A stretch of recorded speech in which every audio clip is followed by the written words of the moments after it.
your Skookum, the hunt for Bigfoot. So I'm going to use that as my background. So we are on. How did I get interested in Bigfoot? I don't know if you know this, but I am an intuitive and I work on cold cases. And I was working on a cold case and this Bigfoot came into my life. And so I started doing research on it and watching people on YouTube. And I actually had some experiences where I live here in Idaho. And so by watching the YouTubes, I'm understanding what the X's, because I have little X's all over the outside of my house with twigs. And I couldn't figure out how that was happening. And then this year I had the window open. I have a large tree. I'm in what you call the city of trees. And I had the window open and I looked up and I had two gold eyes and a big hairy face looking at me. And I froze. I was actually paralyzed.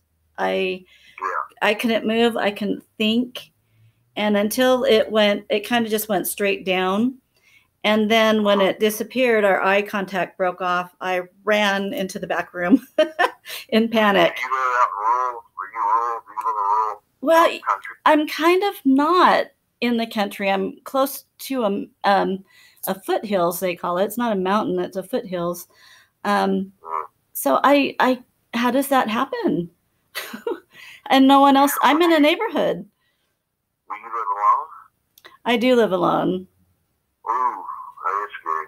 Yeah, but I didn't feel, and it was so funny because the only thing dividing me was our screen. It was just a screen. And I thought, you have a gun? No, I don't have a gun. I have a taser. So I don't know. It was, it freaked me out. And it was what freaked me out more was that I was paralyzed.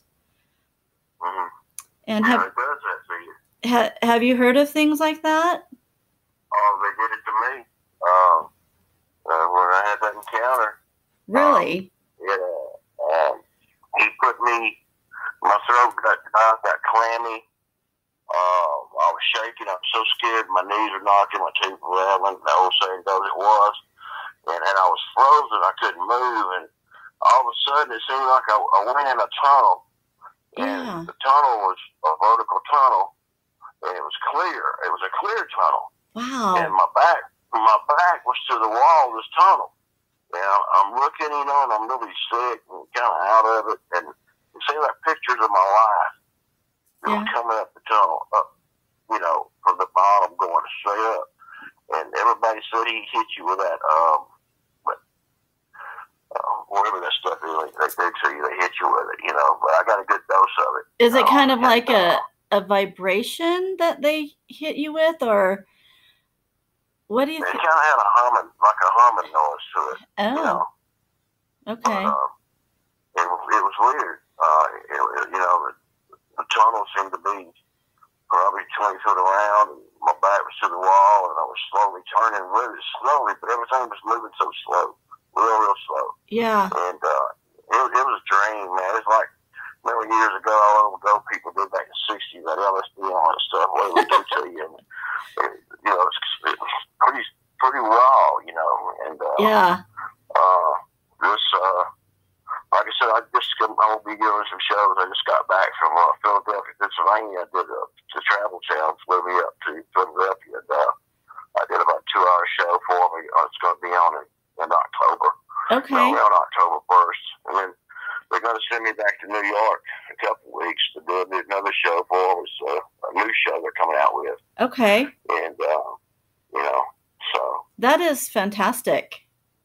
And I'll be in Houston at the Bigfoot convention in April. I'm going to be a speaker. Okay.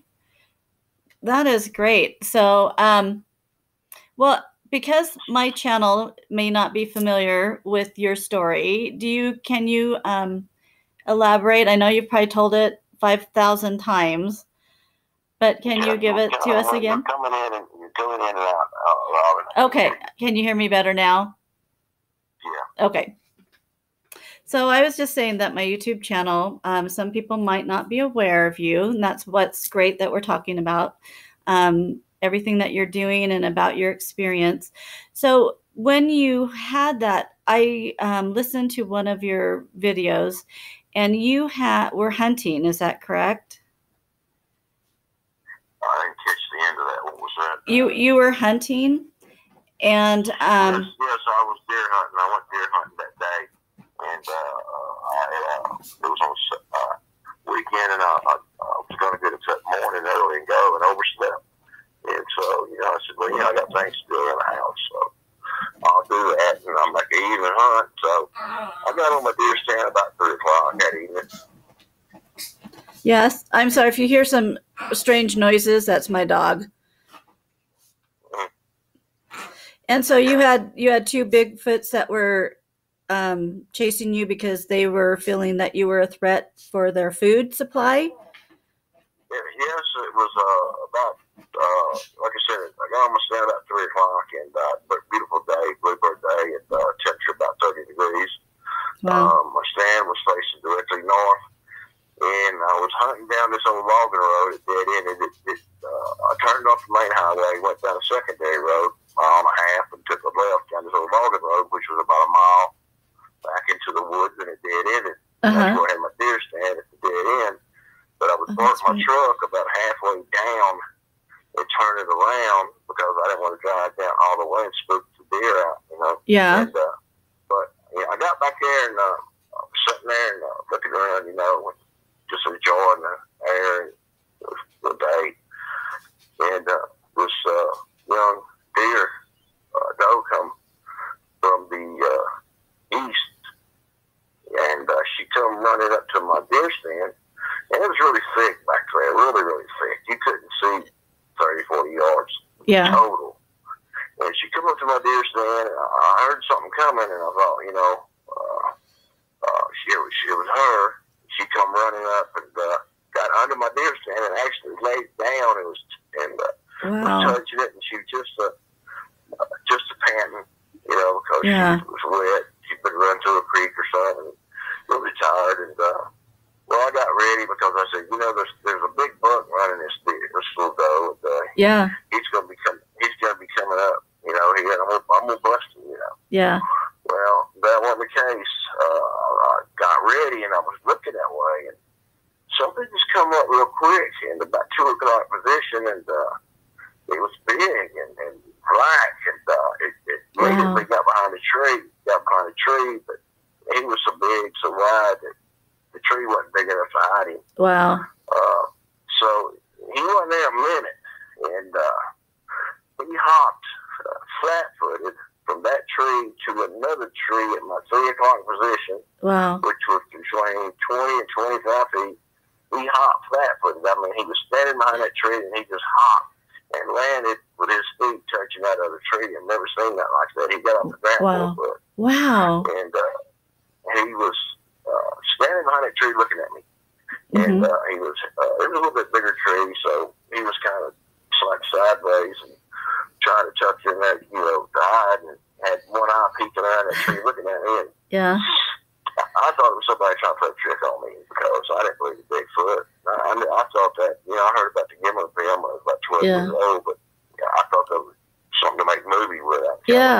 Exactly. So I didn't pay no attention to it because I hunted all my life. My dad, been in the woods 60 years, and never done like I have. And so anyway, I thought it was somebody back then. To the timberland that we hunted on was owned by these large timber companies, like out of the Pacific Northwest, like Vancouver Plywood, Boise Cascade, Willamette. They owned the land, and they let us hunt on it, provided we just didn't tear trees up. Oh, okay. And but anyway, it was all competition to get a spot, because other people would come in and they'd tear if they wanted your stand or your spot, they would tear it down and leave you nasty letters. They'd do the best to run you out of there. Oh, really? Yeah. So I thought it was somebody that dressed up to do that. They were trying to scare me out of the spot. You were hoping. Yeah. So, I'm start talking to this thing. I'm telling him, get out of here. You ain't get in the spot. I'm gonna shoot you. You'll take a head off and get out of here.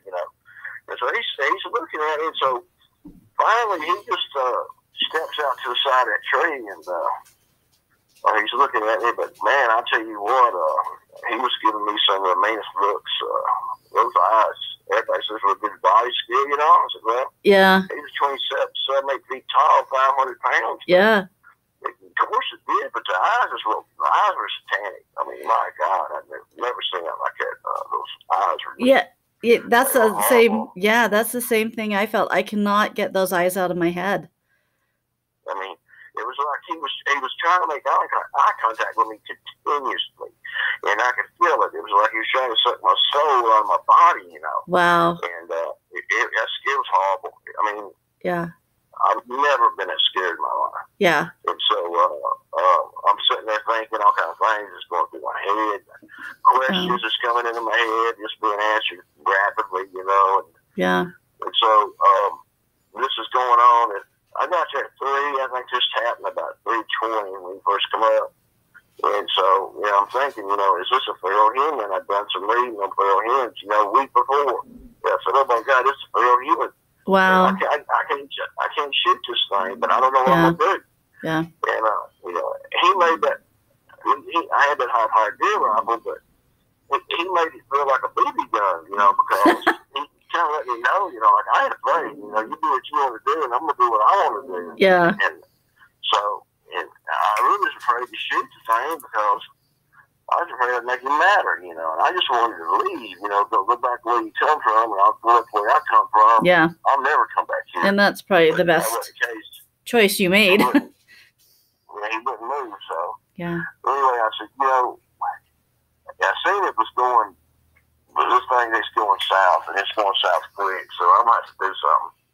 And he started hunching down and getting froggy, and how they do, and he got so mad. Man, he was slobbering everywhere. I mean, really? He took this.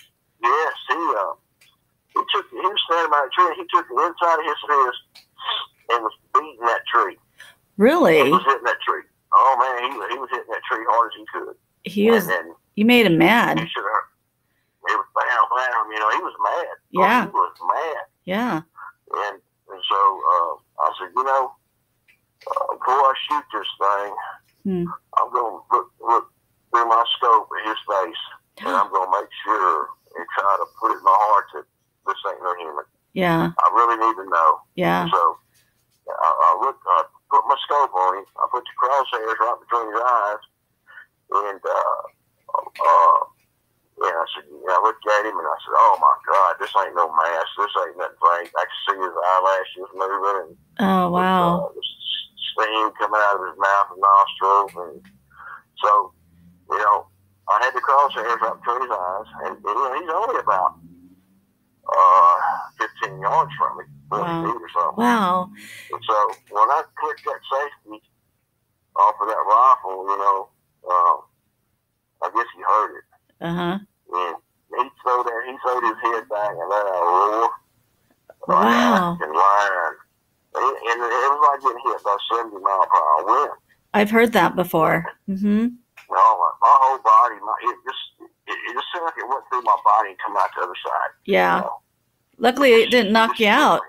I've heard people being knocked out by the roar. And so, you could have heard it a mile away. I know you could have heard that. Wow. Man, that was loud. Wow. And so, I dropped my rifle back in my lap. And I'm just sitting there shaking, I was thinking about my family, and I'll never see them again. I said, no, I'm going to die. Yeah. I'm fixing to die. Well, as soon as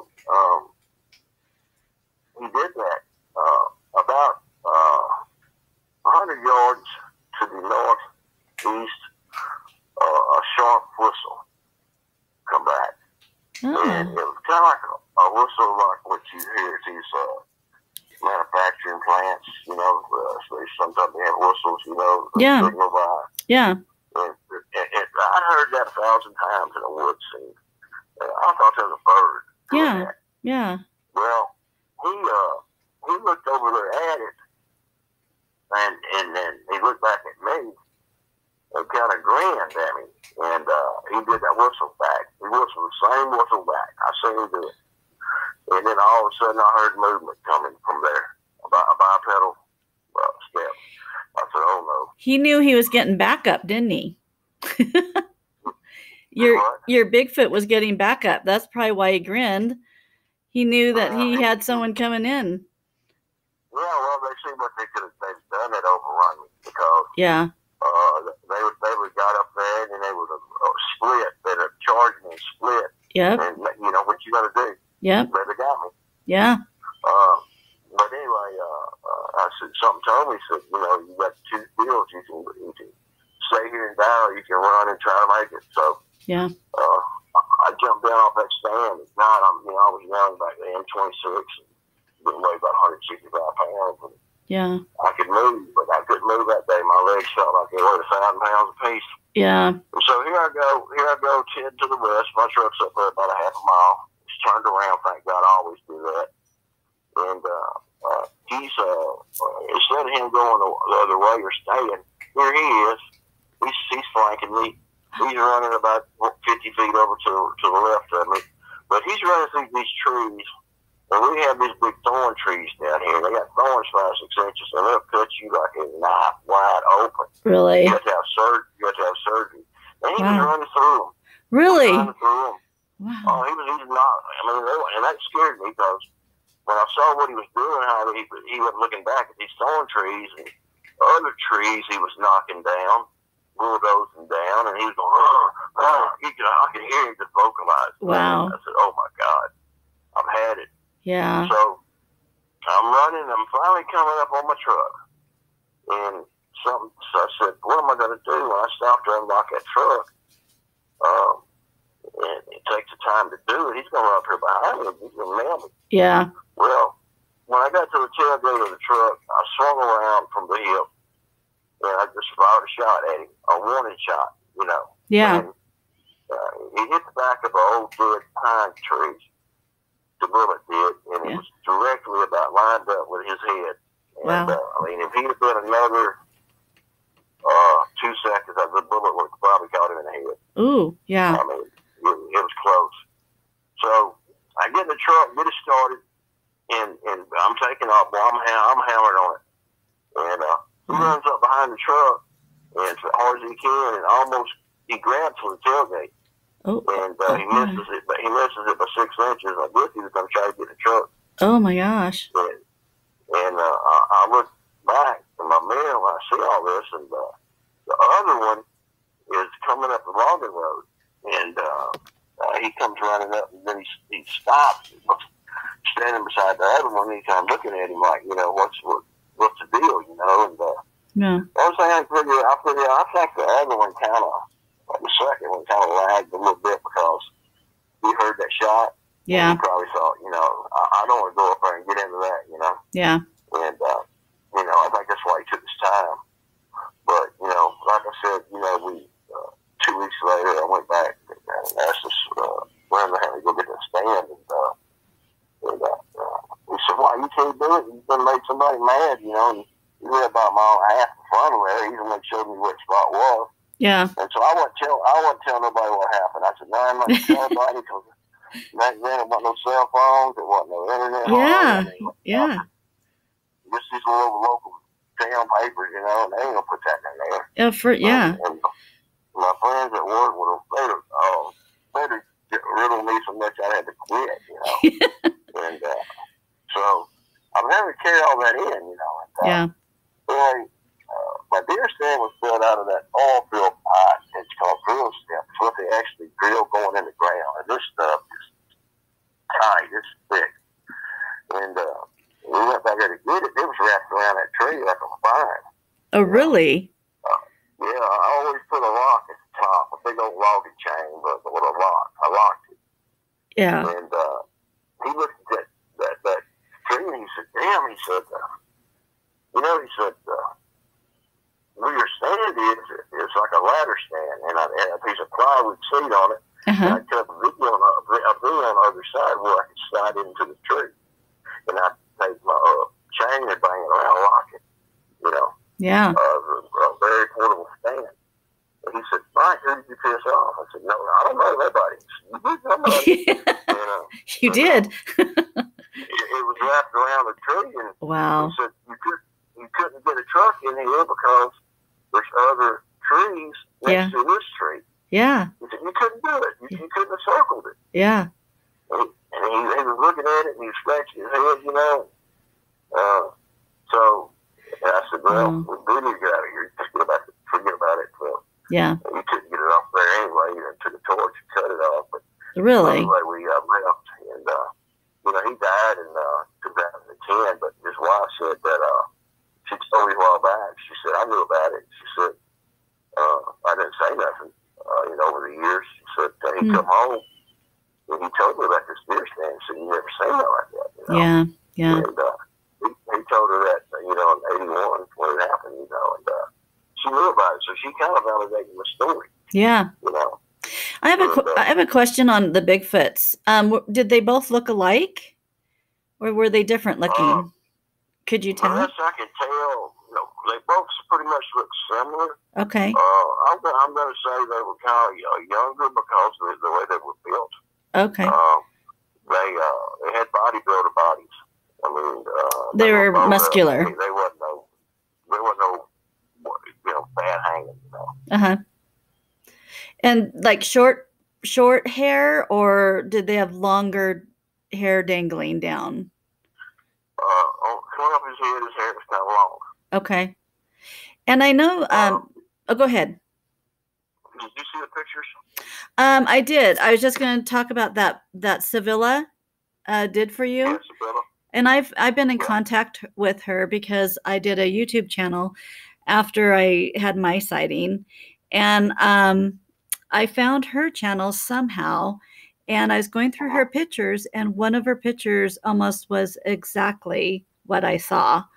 So she gave it to me free because I wanted to advertise for her because I think she's wonderful, wonderful artist. Oh, but she's great. She did mine. It took about, I don't know, 3 to 6 months. She'd send me noses, she'd send me eyes, she'd send me cheeks, you know, back and forth. She wanted to do it. She told me, and I said, okay. Yeah. And so she nailed it. There's several pictures of a face picture, and there's a body picture. So you saw both of them? I did. Now the face on yours, was it white, or it looked like it was a human face? That's what I'm saying. Yeah. That's why I couldn't shoot it. Yeah. It was so human. Now, the Indians, I talked to several Indians, and they have really, you know, talked to me a lot in several tribes and all. Mm-hmm. And they're telling me it had Cherokee in it. Really? That's what they said. Wow. Wow. You know, it's just, I feel, and I don't know if you looked at my channel, but I feel that these beings have been around for a very, very, very long time.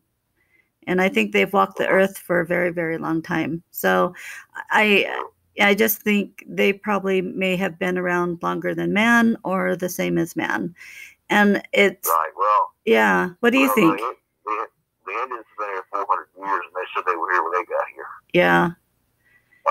And something interesting, I don't know if you ever read it, it's like Captain LaFleur.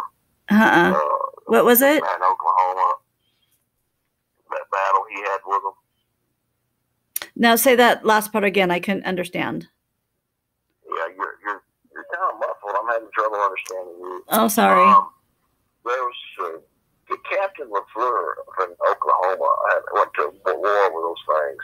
Oh. And I don't know if you read that story, but just kind of type that in, Captain LaFleur, Oklahoma, Bigfoot. Okay. That's interesting. That was a real deal too. Okay. I will look into that. I want to read that. So, have you become a Bigfoot researcher now that you've had this experience? Not, okay. Not really. I used to go out with some, friends and stuff like that, mess around, but ever since this happened, I'm not comfortable no more in the woods. I quit hunting. Yeah. Yeah. Yeah, I try to hunt, but any little snap break or something, I just, wanted to blast it. And I got to where I was looking more for them than I was deer. So Yeah. I couldn't go out early in the morning. I used to get on my stand at 5 in the morning and wait till daylight, because I like everything to die down. But got to where I couldn't go till 8 o'clock in the morning, and I'd leave at 4 o'clock in the evening, getting out of the woods. And so Yeah. it was just more torment. So I just said the heck with it, Okay. Yeah. Yeah. I'm actually kind of scared to go out hiking, even with friends, because once I saw that, I thought they could just like take you. People disappear all the time. Yeah, a good strong revolver. I mean, that's all I can tell you. At least a 44 magnum because. Yeah, I'll have to. I used to practice shooting with my dad, but I don't have a gun, but that should probably, I need to do that. Hey, will you hold on a second? I do have what? Will you hold on a second? I'm going to take this off a speakerphone. Okay. Okay, just a sec. Thanks, everybody. I'm going to end this video. And then